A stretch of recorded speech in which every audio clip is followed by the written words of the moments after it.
এখান থেকে প্রথম আসমান, মাঝখান জায়গাটাকে দর্শনের ভাষায় বলে মহাশূন্য। দূরত্বর ডিস্টেন্স হচ্ছে 500 বছরের পথ। এখান থেকে 500 বছর দূর, এরপরে প্রথম আসমান। প্রথম আসমান থেকে আর দ্বিতীয় আসমানের মাঝখানে আবার মহাশূন্য, এরকম খালি জায়গা। দূরত্ব 500 বছরের পরে দ্বিতীয় আসমান। নবী কয়, আল্লাহ আমাকে দাওয়াত দিয়া নিছেন, আমি সবগুলো ভেদ করে গেলাম। মক্কা থেকে বাইতুল মাকদিস, ওখান থেকে আল্লাহ আমাকে নিয়ে গেলেন প্রথম আসমানে। গিয়া দেখলাম 2টা দরজা লাগানো নূরের তালা দিয়া, তালাগুলো লক করা। ভেতরে দারোয়ান জিবরাইল আমার সাথে, বলে দরজা খোল। ভেতর থেকে আওয়াজ আসে, মান আনতা, কে তুমি? বলে আনা জিবরাইল, আমি জিবরাইল। বলে তোমার সাথে? অমাম মাআক, তোমার সাথে কে? বলে হুয়া মুহাম্মদ সাল্লাল্লাহু আলাইহি ওয়াসাল্লাম। কত উরসিলা ইলাইহি, কেন আসছো? অনুমতি নিয়ে আসছো নি? ভেতরের দারোয়ান জিগায়, হ্যাঁ আল্লাহ অনুমতি দিয়েছেন, দরজা খুলে দাও। তালা খুলো। 2টা দরজা, দোনোটা দরজা সুন্দরভাবে লাগানো। নবী বলেন তালা লাগানো, নূরের তালা। কিসের তালা? নূরের তালা। চাবি কই? ভেতরের দারোয়ান ফেরেশতা কয়, চাবি হলো বিসমিল্লাহির রহমানির রহিম। নবী বললেন, তালা খুলে গেল। নবী প্রথম আসমানে ঢুকলেন। আসমানটার ভেতরে আবার বিশাল কুদরতের কারিশমা নবী দেখলেন। এরপরে প্রথম আসমানটা সফর করে উপরে গেলেন, খালি জায়গা 500 বছর। তারপরে দ্বিতীয় আসমান, সেখানেও 2 দরজা। আবার অনুমতি চাইলেন, ভেতরের দারোয়ান অনুমতি দিলেন, তালা খুললো, নবী ঢুকলেন। দ্বিতীয় আসমানটা সফর করলেন, ঈসা নবীর সাথে মোলাকাত। ওখান থেকে আবার মহাশূন্য, 500 বছরের দূরত্ব। এর উপরে 3 নাম্বার আসমান। নবী ওখানে ঢুকলেন, ঘুরলেন, আবার মহাশূন্য পাড়ি দিলেন। এরপরে ঢুকলেন 4র্থ আসমানে। এইভাবে 7টা আসমান নবী ভেদ করলেন। এরপরে 7 আসমানের উপরে চলে গেলেন নবী, রহমতের নবী। গিয়ে দেখেন 7 আসমানের উপরে একটা নূরের ঘর, কাবা। নাম হলো বাইতুল মামুর। নাম কি?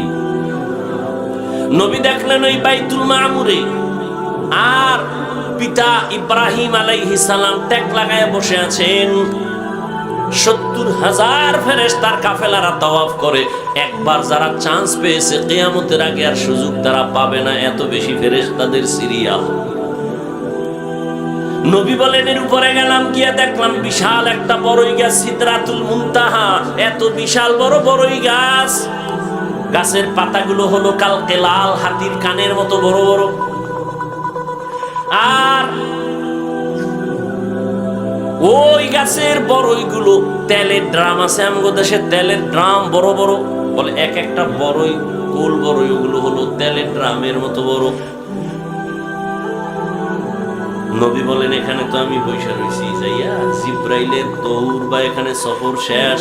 এবার বাহন ও পোরাক শেষ, রফ রফ চলে আসলো, ভিন্ন বাহন। এবার আল্লাহর অর্ডারে উঠলাম। এবার আমাকে নিয়ে যাইতেছে আরো উপরে। এত উপরে যাইতেছি, দেখি পানি। এক জায়গায় গিয়ে দেখি শুধু পানি পানি পানি পানি। ভেতর দিয়ে আমি যাইতেছি, আমার গায়ে পানি লাগে না। আবার উপরে যাইতেছি, আগুন, চারদিকে আগুন, আমার গায়ে লাগে না। এর উপরে আবার পানির স্তর, যাইতে যাইতে যাইতে যাইতে পানির অনেক অনেক অনেক উপরে গিয়ে দেখি আল্লাহ পাক ওখানে নির্মাণ করে রাখছেন নূরের তৈরি আরশে আজিম। আরশে আজিমটা 8 জন ফেরেশতা কাঁধে নিয়ে দাঁড়ানো আছে। আরশে আজিম কই? অনেক উপরে। কয়জন ফেরেশতা কাঁধে নিচে? এদের পা 7 জমিনের নিচে। ও ফেরেশতারাও জানে না ওদের কাঁধের উপরে কি। নবী এবার বলেন, আমি আরশে আজিমে ঢুকলাম জুতা খুলে। আওয়াজ আসতেছে, নবী জুতা খুলবেন না। মুসা নবী তুর পাহাড়ে খুলছে, এই জন্য আমিও খুলছি। আল্লাহ বলে না, মুসা নবী তুর পাহাড়ে যাবেন আল্লাহর সাথে কথা বলতে, কিন্তু পাহাড় এটা পবিত্র উপত্যকা, এখানে ঢুকতে জুতা নিষেধ করা হয়েছিল। কিন্তু আরশে আজিম অপেক্ষা আছে আপনার জুতার ধুলি নেওয়ার জন্য। রহমতের নবী ঢুকলেন। ঢুকার পর ওই আরশে আজিমের পার্শ্বে দেখে বিশাল বড় একটা তক্তা, মনে আছে নি? তক্তা, সংরক্ষিত তক্তা, লৌহে মাহফুজ, বিশাল বড় তক্তায় পুরা 30 পারা কোরআন শরীফ লেখা। সমস্ত মুফাসসিরিনে কেরাম বলেন ওই লাউহে মাহফুজের মধ্যে তক্তায় কোরআন শরীফ যেই সিরিয়ালে লেখা, বর্তমান কোরআনটাও ওই সিরিয়ালে আছে। এখানে আলহামদু আগে না, ওখানেও আলহামদু সূরা আগে, এরপরে সূরা বাকারা আলিফ লাম মিম যালিকাল কিতাবু লা রাইবা ফি, লাউহে মাহফুজের তক্তার মধ্যে আলিফ লাম পরের সূরা, এইভাবে সাজানো আছে। ওখানে যেমনে সাজানো এখানেও সেইভাবে কোরআনটা আছে।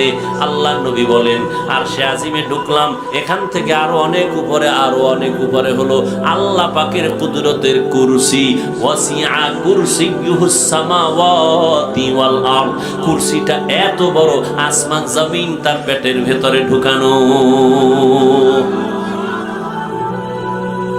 আর ওই কুরসিটার চারপাশে 70,000 নূরের পর্দা লাগানো।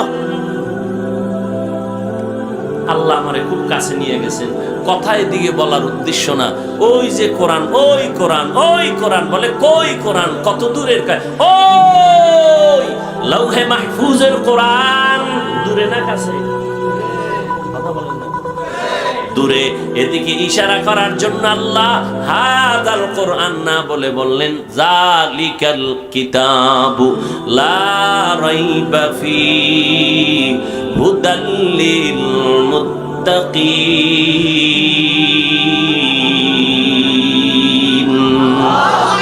এই কালামে জিন্দা কুরআনে হাকিম, হিকমতে উলা ইয়াজালাস্তু কাদিম।